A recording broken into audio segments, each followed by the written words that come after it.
I'm Heather Thomas for WUVA News, and I'm outside of Venable Elementary School, one of the few precincts I'll visit today in Charlottesville, Virginia.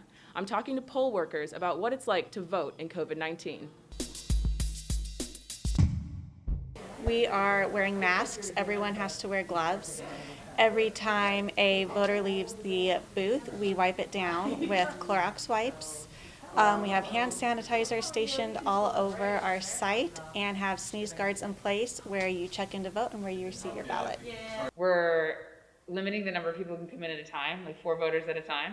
So this is the most people we've had in here all day. We're practicing social distancing.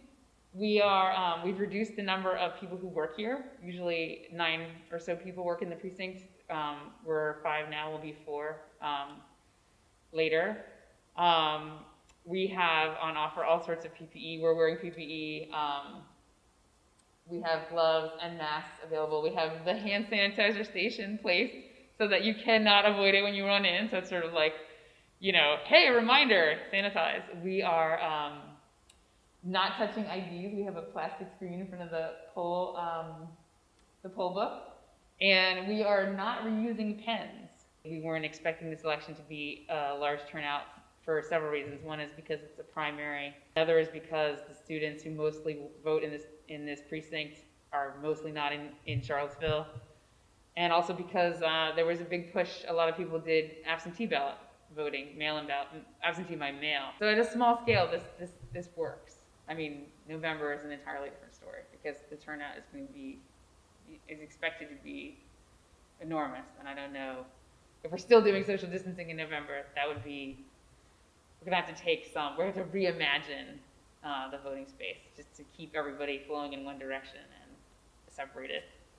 Obviously, I expect a lot more people for November. I think social distancing might be a little bit trickier trying to keep everyone, but we're gonna make it work because we want people to come out and vote, and this is a good test run. It's actually not that hard for us to socially distance from voters, because in a lot of senses, our contact with voters is already very limited because all we're doing is checking them in and handing them ballots. What was actually most concerned about was us ourselves, the poll workers, spending all day together in a closed space.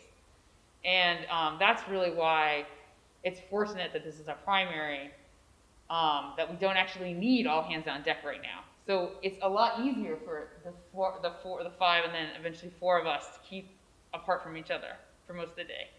The problem is that the difficulty is that in November, both those things would be different, right? In November, we're going to have a lot more voters and we're going to need a lot more poll workers. So November is a little concerning, but we're going to find a way because, I mean, it's too important not to find a way.